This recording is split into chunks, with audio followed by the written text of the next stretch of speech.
yang sederhana, itu bahagia sekali rumah tangga mereka dibandingkan orang yang memaksakan diri berlebihan dan baru berjalan beberapa waktu sudah terjadi perceraian. Ya.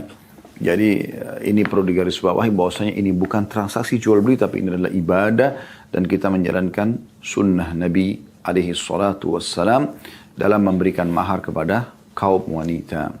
Baik teman-teman sekalian, kita kembali membaca apa yang ditulis oleh Syekh Abdullah berhubungan dengan tidak bolehnya atau haramnya campur tangan ayah sebagai wali dalam mahar wanita.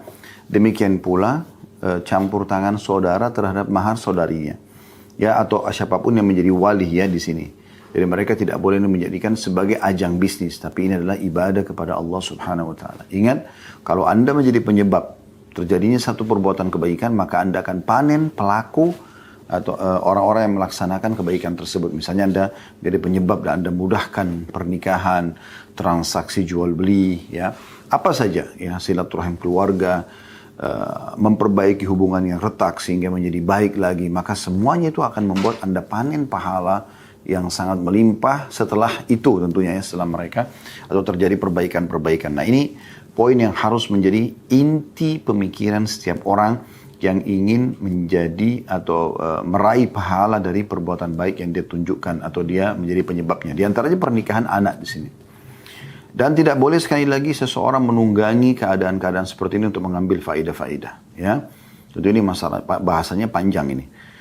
Kata beliau, sementara yang biasa dilakukan oleh sebagian orang yang bercita-cita rendah, lagi tamak hati dengan mengambil mahar-mahar milik saudari atau kerabatnya. Ini jelas perbuatan haram menurut syariat. Ini menunjukkan betapa kerdilnya jiwa dan betapa diri mereka kosong dari kehormatan sehingga pemiliknya menjadi hina dan dina. Ya, karena semua harus dinilai dengan duit. Semua harus dinilai dengan uang. Maka ini susah. Setiap kali ketemu orang yang dia pikir, saya dapat keuntungan apa dari orang ini secara finansial.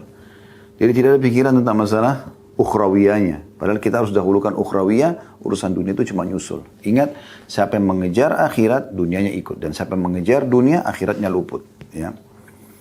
Kata beliau, mereka telah memakan uang haram dan batil.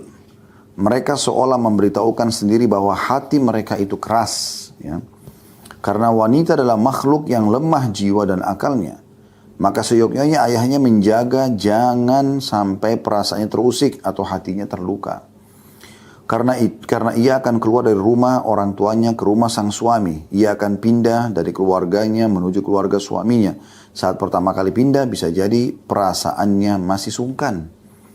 Dan bisa saja juga si suami sekarang merasa, oh waktu saya mau nikah ini saya dipaksa nih harus bayar sekian. Maka mungkin ada orang yang juga kurang imannya ya, atau belum terlalu kenal tentang masalah keislaman dan agama. Akhirnya mereka justru membalas dendam ke istrinya sekarang karena perbuatan orang tua si wanita tadi. Nah, ini jadi masalah.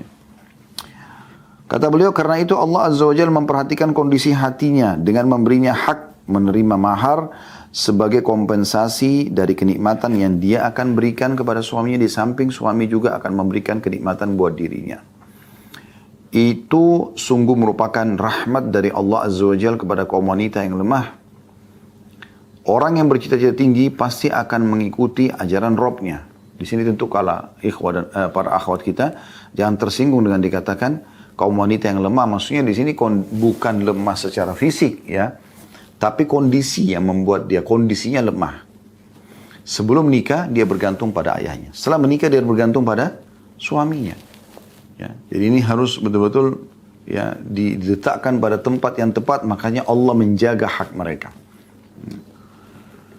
Orang-orang yang bercita-cita tinggi pasti akan mengikuti ajaran Robnya. Hati mereka yang penuh kemuliaan tentu akan mendorongnya untuk memberikan tambahan finansial kepada istrinya selain dari mahar yang telah ia berikan tersebut. Maksudnya setelah dia menikah, kalau misalnya pun ya seorang laki-laki itu ridho dengan pemberian maharnya dan dia juga puas dengan pelayanan suami istrinya, maka dia akan memberikan tambahan tentunya. Ya. Jadi nggak perlu ada pemikiran masalah keuntungan di atas pernikahan tersebut. Ini murni ibadah. Di paragraf terakhir beliau mengatakan Allah Azza wa Jalla mewajibkan kepada suami untuk menafkahi istrinya Juga memberikan kompensasi karena wanita akan lebih banyak tinggal dalam rumah dan berkonsentrasi penuh dalam rumah tangga. Ini potongan penting ya.